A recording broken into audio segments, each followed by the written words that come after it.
children. How are you all? I hope you're well. I'm feeling fine. It's lovely, isn't it, to be able to go out again. Okay, we can only be in sixes, but it's better than not being able to go at all, isn't it? So I'm really enjoying myself. Today, I'm going to read you another story from Sophie Snail, written by Dick King-Smith. Do you remember she wanted to be a farmer when she grew up? And she's only 4 years old now. And her two brothers, twins, Matthew and Mark, had the snail race. I thought you'd remember once I reminded you. Well, this story is about when their Aunt Alice comes to visit. The children's father looked up from the letter he was reading. "It's from Aunt Alice," he said in rather a surprised voice. "She's coming to see us." "Who's Aunt Alice?" asked the twins. "She's Daddy's aunt," said their mother. "Or rather, she's Grandpa's aunt. So she's Daddy's great aunt." "I've never seen a great aunt," said Sophie. "Well, of course, she's more than that to you three children. She's your great aunt." "Yikes!" said Sophie. "She must be enormous." "You'll soon be able to see," said her father. "She's invited herself to lunch next Sunday." "Why haven't we seen her before?" asked Matthew and Mark. "Because she lives about 600 miles away, up in the Highlands of Scotland." "It's a long way to come just for lunch," said Sophie. No, she's already down this way, staying in London for a few days." The twins forgot almost at once about the coming visit of great-great-aunt Alice, but Sophie didn't. She wondered about the Highlands. How did you get down from them? On a rope? On a ladder? She wondered about this great-great-aunt. How would she get to London? Via train? But she might be too big to get through the carriage door if she was a great-great-aunt. In an aeroplane, maybe? Yes, that would be best. In one of those huge ones with fat tummies that you could put tanks and lorries and things inside. The plane could fly off the top of the Highlands, and then, when it got to London, they could open the big doors at the back, and this enormous aunt could just walk out. But when Sunday came and the front door opened, it was a very small person who walked in. The top of her head, Sophie noticed, didn't even come up to Daddy's shoulder. "Now then, Aunt Al," Sophie's father said, "these are the twins, Matthew and Mark." "How d'ye do?" said Aunt Alice, and she shook each boy's hand in turn. Although it wasn't always so, Matthew and Mark happened this day to be wearing exactly the same clothes. Like as two peas in a pod, said Aunt Alice. Which one is which? I'm Matthew, said Matthew. I'm Mark, said Mark. I'm nearly 10 minutes older, said Matthew. And I'm 2 years younger, said Sophie. Ah, said Aunt Alice. Now you must be Sophie. She took hold of Sophie's little hand and held it, looking at her with sharp blue eyes. She looked rather like a bird, Sophie thought, with those bright eyes and a thin beaky nose and hands that were skinny and bony and curled like a bird's claw. And how old are you, Sophie? She said. I'm 4, said Sophie. How old are you? Sophie, said her mother. You can't go asking things like that. Why not? Said Sophie. She asked me first, didn't you, Aunt Al? Quite right, said Aunt Alice. Load of rubbish, people not wanting to tell their age. I'm 80, and I'm hungry as a horse. When are we having lunch? Is there anybody else that you know of who's 80?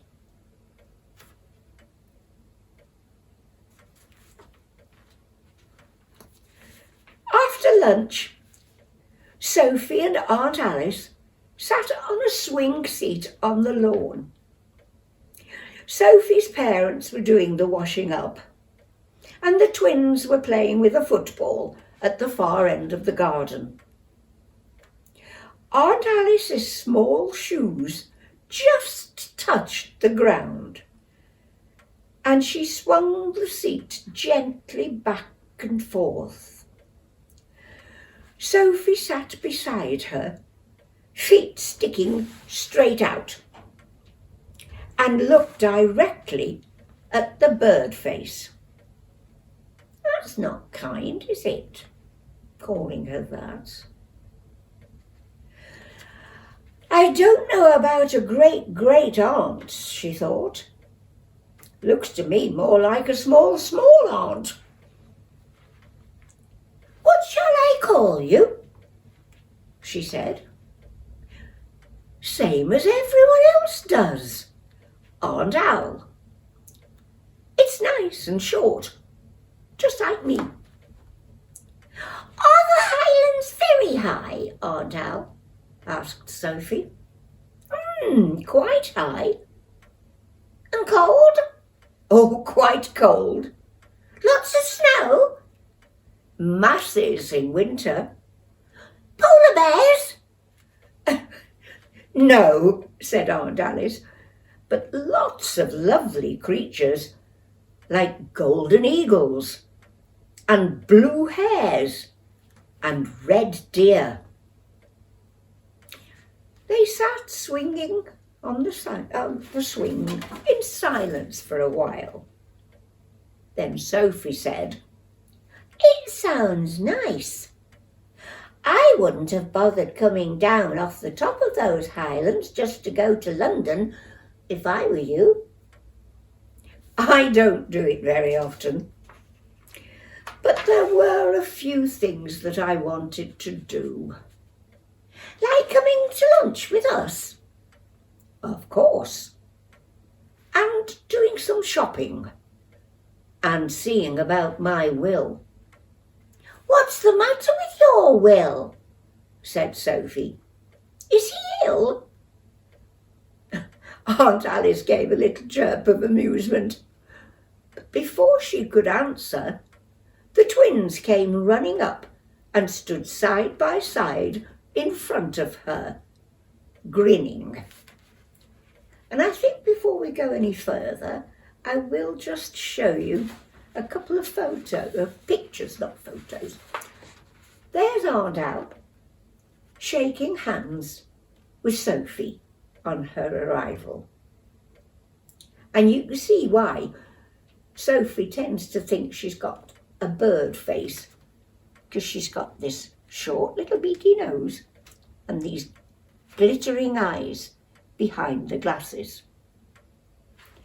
And then there's the two boys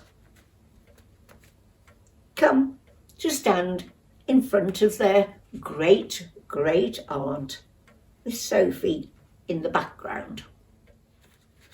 "Bet you can't tell," they said.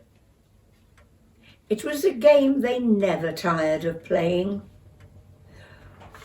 If the visitor guessed wrong anyway, well, didn't matter. But if the guess was right, if the visitor pointed at Matthew and said, "You're Matthew," he'd reply, "Mark."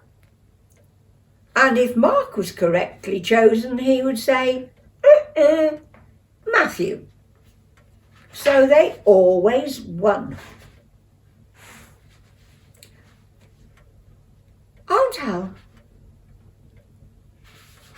do you like coming to lunch with us?" "Of course. And doing some shopping. And seeing about my will." "Oh. Is he ill?" asked the boys. "No." "Oh. Okay. So, come on." "What? Which one of us is which?" Oh, said Aunt Al. Sophie didn't approve of them doing this to anybody. "You tell lies," she said severely to the boys. "Oh, we don't," they said. "We just say each other's name. That's not telling lies." However, Sophie didn't approve of telling tales either, so she'd never said anything. Still, she wasn't going to watch when they played this game on people anymore. Aunt Alice looked at the grinning twins. "Bet I can," she said. She opened her bag and took out her purse. From it, she took 2-pound coins. "Tell you what," she said, "if I'm wrong, you each get one of these." "All right," they cried eagerly. Aunt Alice stared long and carefully at each boy in turn, nodding her neat head up and down as if she were a thrush choosing between two worms. Suddenly, like a bird pecking, she said, "Quick! Which of you's the older?" And before he could stop himself, Matthew twitched his mouth. Aunt Alice looked at him with a stern face.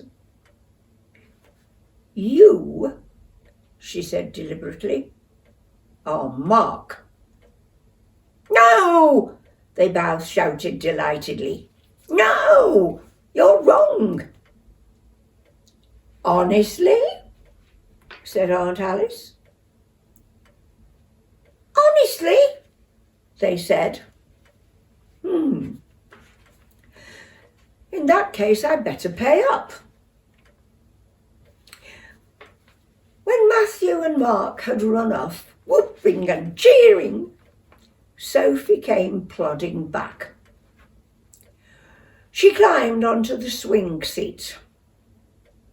"I've just been guessing which twin was which," Aunt Alice said. Ha! Said Sophie. What does that mean? Said Aunt Alice. Sophie looked very directly at her great-great-aunt. Aunt Al, she said, can you keep a secret? Sure I can. Sometimes one of them pretends to be the other. Oh, disgraceful, said Aunt Alice. What wicked boys!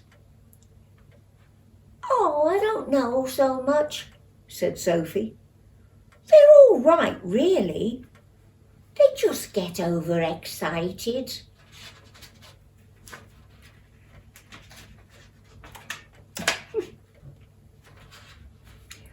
They sat side by side, swinging gently. For some time, neither of them spoke. Each was comfortable with the silence. Then Sophie said, Did you give them money, Aunt Al? Yes. Ha! They'll only spend it. Wouldn't you, if I gave you money? No, I'd save it. I'm saving up for a farm. A toy one? No, a real one. Hoo-hoo, that'll take a long time. Yes, I expect it will, said Sophie. Aunt Alice looked very directly at her great-great-niece. Sophie, she said, can you keep a secret? Sure I can. Aunt Alice took out her purse again.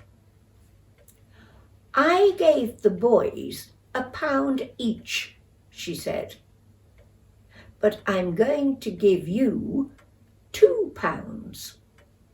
And she did. Yikes, said Sophie. Thanks.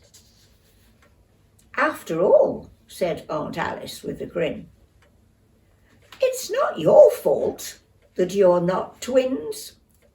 And that's the end of today's story. I hope you enjoyed meeting Sophie and the twins and Mum and Dad again, and their lovely Aunt Alice. I look forward to reading another story to you next week. Bye-bye, children.